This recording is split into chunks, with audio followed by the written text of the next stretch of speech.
जहां पर किसी किस्म का कोई डबल स्टैंडर्ड नहीं नजर आता। उन्होंने जो फैसला कर लिया है वो फैसला कर लिया है। उन्होंने ये मान लिया है कि पाकिस्तान के साथ दोस्ती नहीं हो सकती, तो बस फिर नहीं हो सकती। ये उनका मानना है, ये उनका फेथ है, ये उनका बिलीफ है। और मैं बात कर रही हूँ हिंदुस्तान की। भी वो काम करने में इंटरेस्टेड है कि भाई फ्यूचर कोलैबोरेशंस होनी चाहिए। बिल्कुल, और होनी भी चाहिए। उन्होंने कहा कि ऐसी की तैसी आओ तो सही ना, कोई पाकिस्तानी हिंदुस्तान में आके काम नहीं कर सकता। क्या इंडिया में कश्मीर में फायदा हो रहा है टेररिज्म से?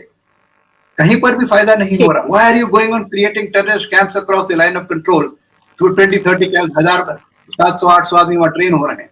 Pakistan has to stop it first. नमस्कार दोस्तों, जय हिंद। हिंदुस्तान स्पेशल में आपका स्वागत है। दोस्तों, पाकिस्तान हमेशा भारत से दोस्ती की बात करता है, लेकिन इतिहास गवाह है जब भी पाकिस्तान ने भारत से दोस्ती की बात की है, उसी वक्त पाकिस्तान ने भारत की पीठ में खंजर भी घोंपा है। पाकिस्तान को यह समझना होगा कि एक हाथ से आतंक और दूसरे हाथ से दोस्ती कभी नहीं हो सकती। शुरू से यही है पाकिस्तान का डबल स्टैंडर्ड। लेकिन पाकिस्तानी मीडिया आज की वीडियो में ये बता रहा है कि भारत कभी भी डबल स्टैंडर्ड नहीं रखता। भारत को अपने दुश्मनों को सबक सिखाना अच्छे से आता है। दूसरी तरफ पाकिस्तानी मीडिया काफी देर से पाकिस्तानी कलाकारों के भारत में आने से लगी रोक से तिल मिलाया बैठा है, और आज की वीडियो में उसकी तिल मिलाहट साफ नजर आ रही है। आज की वीडियो में पाकिस्तानी मीडिया ने और क्या कहा, so guys let's start this very interesting video. Thank you so much. जहां पर किसी किस्म का कोई डबल स्टैंडर्ड नहीं नजर आता। उन्होंने जो फैसला कर लिया है वो फैसला कर लिया है। उन्होंने ये मान लिया है कि पाकिस्तान के साथ दोस्ती नहीं हो सकती, तो बस फिर नहीं हो सकती। ये उनका मानना है, ये उनका फेथ है, ये उनका बिलीफ है। और मैं बात कर रही हूँ हिंदुस्तान की। हिंदुस्तान में हुआ ये है कि रिसेंटली हमारी जो पाकिस्तान की बड़ी मारूफ मकबूल आलमी शोहरत याफ्ता माहिरा खान है, उन्होंने एक इंटरव्यू दिया, जिसमें कि इंटरव्यू में उन्होंने पहले उनकी दो बेसिकली स्टेटमेंट्स आई उसी इंटरव्यू में, और इंटरव्यू के बाद फिर एक और स्टेटमेंट आई। वो तीसरी स्टेटमेंट के बारे में भी बताती हूँ। इंटरव्यू दिया उन्होंने किसको था? ये उन्होंने दिया था अनुपमा चोपड़ा को। बिल्कुल। और अनुपमा चोपड़ा जो है वो भारत की जो एंटरटेनमेंट इंडस्ट्री है उसकी सबसे बड़ी जर्नलिस्ट, बिल्कुल बड़ा नाम, बहुत बड़ा नाम है। तो माहिरा ने उनके सवाल पर, या सवाल जो भी गुफ्तगू हो रही थी उसमें माहिरा ने कहा कि मुझे काफी ऑफर्स आई इंडिया से काम की, मूवीज की, जो ओटीटी प्लेटफॉर्म, जब वो रईस फिल्म कर रही थी तो उस वक्त जो है वो बड़ा उनकी तरफ जो है वो ऑफर्स आ रही थी। बिल्कुल, तो मुझे काफी ऑफर्स आई और मैं करना भी चाहती थी, लेकिन मैं ऑनेस्टली ये बात कन्फेस करूंगी कि मैं डर गई थी, क्योंकि वहां पर जिस किस्म का माहौल था, पाकिस्तानियों के खिलाफ जिस किस्म की नफरत थी, तो माहिरा डर गई। एक तो ये कन्फेशन था उनका। उसके बाद माहिरा ने कहा कि लेकिन फिर बाद में मैंने ये सोचा कि भाई ऐसा तो नहीं हो सकता कि आप अपनी चॉइसेस किसी के डर खौफ से जो है वो मेक करें।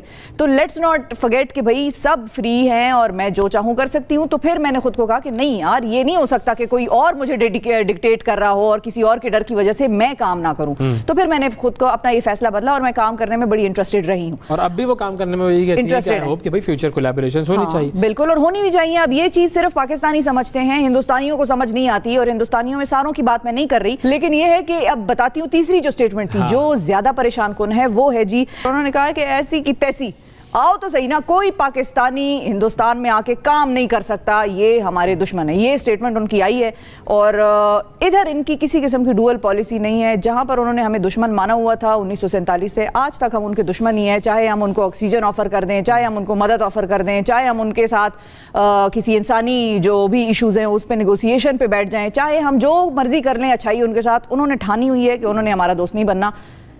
ये सिलसिला। अच्छा, ये इनकी बहुत सारी हरकतें हमारे सामने पहले भी आ चुकी हैं, क्योंकि ये वो लोग हैं कि जो कि पाकिस्तानी फनकारों को ज़दोकोब करते रहे हैं, तशद्दुद करते रहे हैं। जो फनकार वहाँ पर गए हैं, उनको डराया धमकाया गया है, मतलब मारा गया है, फिजिकली असॉल्ट किया गया है उनको। और तो एक क्रेडिट मैं जरूर उनको दूंगी कि उनकी इस मामले में कोई डुअल पॉलिसी नहीं है, लेकिन वेस्ट की दोबारा इधर भी डुअल पॉलिसी है। यहाँ पर उनकी भी डुअल पॉलिसी है कि हिंदुस्तान वो नहीं है, वो जो होता है ना कि हम आह भी भरते हैं तो हो जाते हैं बदनाम, वो कत्ल भी करते हैं तो चर्चा नहीं होता, उनके कत्ल भी किसी को नजर नहीं आते, और हमारी आहें भी जो है लोगों को परेशान कर देती हैं। तो आजाद शायरी की तरफ जो है आप, जब मैं जज्बाती हो जाती हूँ ना फिर मैं कुछ नहीं देखती। सही बात है, गुड। ये तो इस वक्त मुझे गुस्सा आया है। मतलब आप अंदाजा लगाएं, माहिरा अगर वहाँ काम कर रही हैं या फवाद वहाँ काम कर रहे हैं, तो हमें तो प्रॉफिट कम हो रहा है, हमारा अदाकार वहां जा रहा है। जो है एक आखिरी मैं पॉइंट ये ऐड करना चाहूंगी कि आप देखिए कि अब पिछले कुछ दिनों से जो पाकिस्तान और भारत के बीच दोस्ती की बात हो रही है, तो पाकिस्तान की तरफ से भी जो है वो दोस्ती के कई मौके जो है उनका वो किया गया कि हम ये करेंगे, लेकिन उसके बाद किसी ना किसी तरह जो है वो कहीं ना कहीं हम रुक गए। और आपने बिल्कुल सही कहा कि एक तो इकोनॉमी की जो सूरत हाल है पाकिस्तान की, और उसके साथ पेंडेमिक, तो ये तमाम चीजों में उलझा हुआ एक मुल्क और बिल्कुल भी ये नहीं चाहता कि जंग हो, और इस सिचुएशन में नहीं है, अफोर्ड ही नहीं कर सकते, जंग अफोर्ड ही नहीं की जा सकती। मेरा ख्याल है जंग कभी भी किसी भी मुल्क को अफोर्ड नहीं करनी चाहिए और नहीं हो सकती। तो इस सिचुएशन में पाकिस्तान भी जो है वो दोस्ती का ही हाथ। तो आपके जहन में कोई ऐसी बात, कोई एक ऐसा पॉइंट क्या है फॉर्मूला कि इस सब सिनेरियो के बावजूद अगर कोई ऐसी चीज जो है वो कुछ ऐसा हमें हल मिल जाए कि ना हो सके अगर कोई ऐसे हालात बनते हैं? फिर बात वहीं आके रुक जाती है कि देयर आर कॉन्फ्लिक्टिंग पावर्स। एक तो पावर ये है कि चाहती है कि तरक्की हो, इकोनॉमिक डेवलपमेंट हो, ट्रेड हो, शांति हो जाए। दूसरी चाहती है कि नहीं, हम तो नहीं शांति चाहते, हम तो अपना रुतबा चलाएंगे। What does terrorism want? Kashmir में फायदा हो रहा है टेररिज्म से? कहीं पर भी फायदा नहीं हो रहा। तो जो एक मैच्योर लोग हैं, जो पढ़े लिखे लोग हैं, जो समझदार लोग हैं, इंडिया में भी हैं, पाकिस्तान के अंदर भी है, अफगानिस्तान के अंदर भी है, अमेरिका में भी है, वर्ल्ड ओवर है, उन्हें ये सोचना चाहिए कि भैया टेररिज्म का, so the whole thing boils down to terrorism. और अगर हम सब मिलकर टेररिज्म से जुड़ना शुरू कर दें तो मसला काफी हद तक हल हो सकता है। अफगानिस्तान की लड़ाई शुरू क्यों हुई?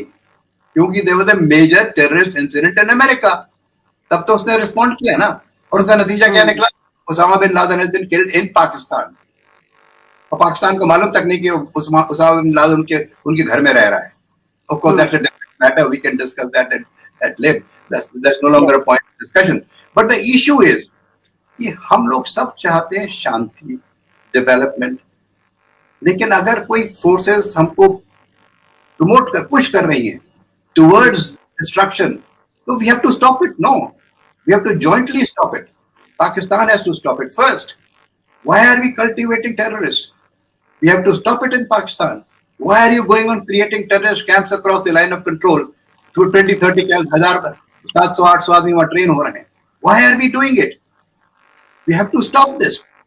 It is a very serious matter which people seem to neglect it. एक टेररिस्ट इंसिडेंट हो गया, 15 आदमी मार दिए।